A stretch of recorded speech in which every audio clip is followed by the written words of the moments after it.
Friends good evening. आज के video में हम बात करेंगे LDC ACM assistant commercial manager exam again 70% quota by western railway on the exam date 4 January 2020। तो प्लीज़ वीडियो को पूरा देखें और साथ में हमारे चैनल रेलवे पार्टनर को सब्सक्राइब करें और वीडियो से रिलेटेड अगर कोई सुझाव है तो कमेंट बॉक्स में कमेंट करके बताएं। तो चलिए फ्रेंड्स स्टार्ट करते हैं। सबसे पहला क्वेश्चन यहाँ पे है which is not a category of railway station for provision of passenger amenities. Okay, तो पूछा गया है यहाँ पे कि category of railway station is the keyword category of railway station for the passenger amenities. Option है यहाँ पे NSG6, SG4, HG3 और NSG1। तो इससे पहले यह जान लेना जरूरी है कि कैटेगरी ऑफ रेलवे स्टेशन क्या है। तो basically on the basis of annual passenger earnings before 2017, 2017 से पहले क्या था कि जो रेलवे स्टेशन का कैटेगराइजेशन था वह एनुअल पैसेंजर अर्निंग पर था और इस बेस पर रेलवे स्टेशन को जो है तो 7 कैटेगरी में डिवाइड किया गया था, A1, A, B, C, D, E और F टाइप। अब इसके बाद आफ्टर 2017 इसमें एनुअल पैसेंजर अर्निंग के साथ में पैसेंजर फुटफॉल्स को भी कंसीडर करते हुए और साथ में जो स्ट्रेटेजिक प्लेस है या स्ट्रेटेजिक एरिया है उसका इम्पोर्टेंस को ध्यान में रखते हुए जो है तो रेलवे स्टेशन को 3 कैटेगरी में डिवाइड किया गया। Okay, after 2017। तो सबसे पहला कैटेगरी जो था वह नॉन सबअर्बन था। नॉन सबअर्बन, NS का मतलब यहाँ पे क्या है, नॉन सबअर्बन। ओके, और दूसरा कैटेगरी जो था वह सब अर्बन था, सब अर्बन, एस फॉर यहाँ पे सब अर्बन। और तीसरा कैटेगरी जो था वह हाल्ट। तीसरा कैटेगरी क्या है, हाल्ट। तो यहाँ पे NS मीन्स व्हाट, नॉन सब अर्बन, S मीन्स व्हाट, सब अर्बन और H means what, halt. Okay, इसके बाद यहाँ पे 3 ग्रुप्स बने। यहाँ पे जो 3 कैटेगरी हुई तो इनको फिर आगे जाके जो है तो ग्रुपिंग्स में डिवाइड कर दिया गया। तो बेसिकली जो नॉन सबअर्बन ग्रुपिंग्स है NSG, इसका जो ग्रेडिंग है इसको 1 to 6 ग्रुप में डिवाइड किया गया, NSG 1 to 6। और जो सबअर्बन है उसको जो है तो 1 to 3 में डिवाइड किया गया, SG 1 to 3। और जो हॉल्ट है उसको भी 1 to 3 में डिवाइड किया गया। ओके, तो HG 1 to 3। ओके, तो इस तरह से जो है तो टोटल जो है तो इतने ग्रेड्स हमने बनाए यहाँ पे। तो further these groups have been put in grades ranging from. तो यहाँ पे ग्रेड्स बनाए गए 1 to 6, 1 to 3 और 1 to 3। ठीक है, तो यहाँ पे पूछा जा रहा है which is not a category of railway station for provision of passenger amenity. तो यहाँ से अगर देखें हम तो NSG6 ये फॉल कर रहा है इसमें, तो ये है SG4 because of the grading is from 1 to 3, so SG4 not be possible, so answer is SG4। okay, next question is what minimum distance for charging goods traffic। तो जो मिनिमम डिस्टेंस होती है गुड्स ट्रैफिक को charge होने में उसमें कितना है, that is 100 kilometre. Next is route rationalisation. Route rationalisation is applicable for traffic. तो बेसिकली जो रूट रैशनलाइजेशन स्कीम है वह रेलवे द्वारा फ्रेट्स के लिए लाई गई थी। Maximum compensation claim payable for untoward incident is, option is 2 lakh, 4 lakh, 6 lakh और 8 लाख।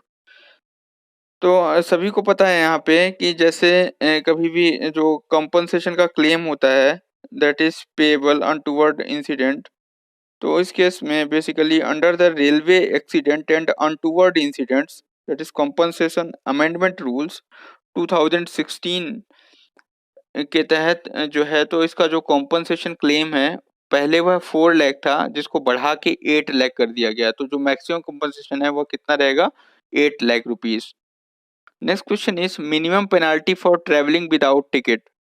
सो बहुत ही इंपॉर्टेंट क्वेश्चन है और ये जनरल यूज में भी काफ़ी आता रहता है। तो इस तरह से जो रेलवे की काफ़ी रिवेन्यू जो है तो पेनाल्टीज़ के थ्रू होती है, और यह बेसिकली जो पेनाल्टीज़ होती है वो स्टाफ बेनिफिट फंड में जाती है। तो यहाँ पे देखिए मिनिमम पेनाल्टीज़ जो होती है for travelling without ticket that is 250 rupees, और साथ में along with the cost of the ticket for the distance you have travelled, है ना। तो साथ में जितना डिस्टेंस आपने ट्रेवल करा है उसका टिकट का जो कॉस्ट रहेगा, और साथ में minimum penalty that is 250 rupees fine रहेगा। अगर आप वह 250 रुपीज़ पे करने में अगर सक्षम नहीं है तो उस केस में आरपीएफ जो है, आरपीएफ के हवाले आपको कर दिया जाएगा। फिर आरपीएफ आपको मजिस्ट्रेट के सामने पेश करेगी, फिर मजिस्ट्रेट उस पे 1000 रुपीज़ फाइन लगाएगा। अगर उस पे भी अगर आप पे नहीं कर पाते तो उसपे 6 महीने का जेल हो सकता है आपको, under section 137 of the railway act. So please be aware और be cautious and don't travel without ticket. Next is for overloading of the wagons, charges are collected. EHC, DC, WC or punitive. The answer is punitive. Punitive charges are collected for overloading of the wagons. Next is what PFT stands for. काफी important to increase the railway earnings and to participates what public importance, that is PPP model. There is a private freight terminals. There is a concept of private freight terminals.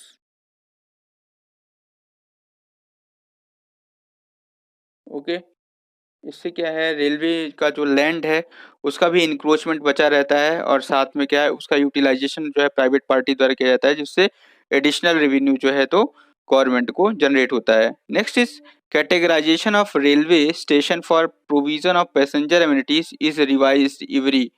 सो जो categorisation of railway station है on the basis of passenger amenity, वह हर एक 5 साल में revise होता है। In every 5 years it is revised. Next question is an app for Indian Railway freight customer for consignment track, terminal details, freight calculator और goods booking, इन सब के लिए जो है तो बेसिकली कौन सा रेलवे ऐप जो है तो इंडियन रेलवे ने बनाया है। तो option is rail Madad, option B is rail Sugam, option C is rail Sahaj and option D is none. तो answer is rail Sugam, rail Sugam. Next question is ETRR। ETRR क्या है यहाँ पे, तो ETRR का मतलब क्या होगा यहाँ पे, electronic transmission of railway receipts. क्या होगा, electronic transmission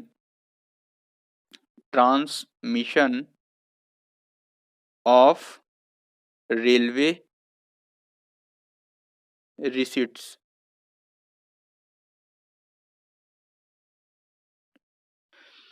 next question is who is the chairman of DRUCC।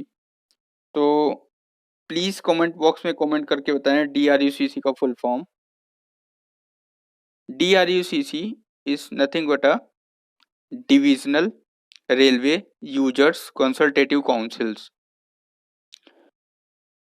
Divisional railway consultative councils, जैसा कि मैंने आपको पहले की वीडियोस में बताया है, NRUCC, DRUCC एंड ZRUCC। तो NRUCC is national railway users consultative council, ZRUCC is zonal railway users consultative council comity, sorry ZRUCC के लिए क्या होगा, वहां पे जो लास्ट सी है उसका मतलब क्या होगा, कॉमिटी।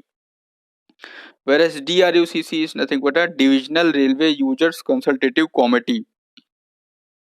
So यहाँ पे ये जो C है इसका मतलब काउंसिल ना होके इसका मतलब क्या होगा, that is committee, that is committee. Please be aware. So option is DRM, ADRM, Senior DCM और GM। तो इसका आंसर क्या होगा यहाँ पे, DRM. DRM is the basically chairman of the DRUCC and the secretary post जो होती है इसमें वह बेसिकली सीनियर DOM या सीनियर DCM जो भी हेड होता है उसमें उसके पास होती है। Okay, secretary of the DRUCC is senior DOM और सीनियर DCM, जो भी ट्रैफिक ऑफिसर्स जो भी सीनियर मोस्ट होगा उसके पास वो पोस्ट रहेगी, सेक्रेटरी ऑफ DRUCC। नेक्स्ट है e payment of the freight is permitted at a location. E payment of the freight, जैसे ई टिकटिंग सिस्टम्स पैसेंजर्स के लिए बनाया गया है, उसी प्रकार on the basis of that pattern E payment systems जो है बेसिकली वो फ्रेट्स के लिए भी जो है इंडियन रेलवे ने स्टार्ट करा है। तो वह जो परमिट होता है वह कहाँ पे होता है, मतलब first is TMS, RMS, PMS और D option is all of this.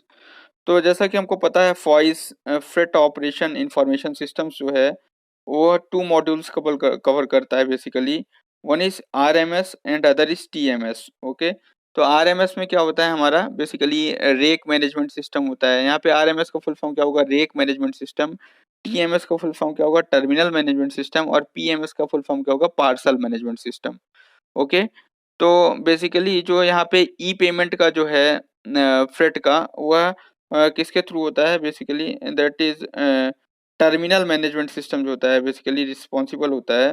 ठीक है, तो terminal management system is the right answer. तो इस तरह से फ्रेंड्स हमने टोटल 12 क्वेश्चंस को जो कि एग्जाम पेपर में पूछे गए थे, इस क्वेश्चंस में इस पेपर में टोटल 110 क्वेश्चन पूछे गए थे, जिसमें 100 क्वेश्चंस को अटेम्प्ट करना होता है। और जिसमें 90 क्वेश्चंस जो है तो टोटल सेक्शन से होते हैं और 10 क्वेश्चंस जो है राजभाषा से होता है। तो बेसिकली हमने इसमें 12 क्वेश्चंस को रिव्यू किया। तो वीडियो अच्छा लगा हो तो प्लीज़ वीडियो को लाइक करेगा, और साथ में अगर कोई डाउट है तो उस पे कमेंट्स करिएगा। और वीडियो को ज़्यादा से ज़्यादा अपने स्टाफ्स, फ्रेंड्स जो भी रेलवे में वर्क कर रहे हैं उनको उनके साथ शेयर करिएगा। बिकॉज़ नॉलेज को अगर शेयर करेंगे जितना, उतना ज़्यादा आपको गेन होगा, साथ में सामने वाले को भी गेन होगा। तो please increase and spread the awareness, and thank you very much for watching the video.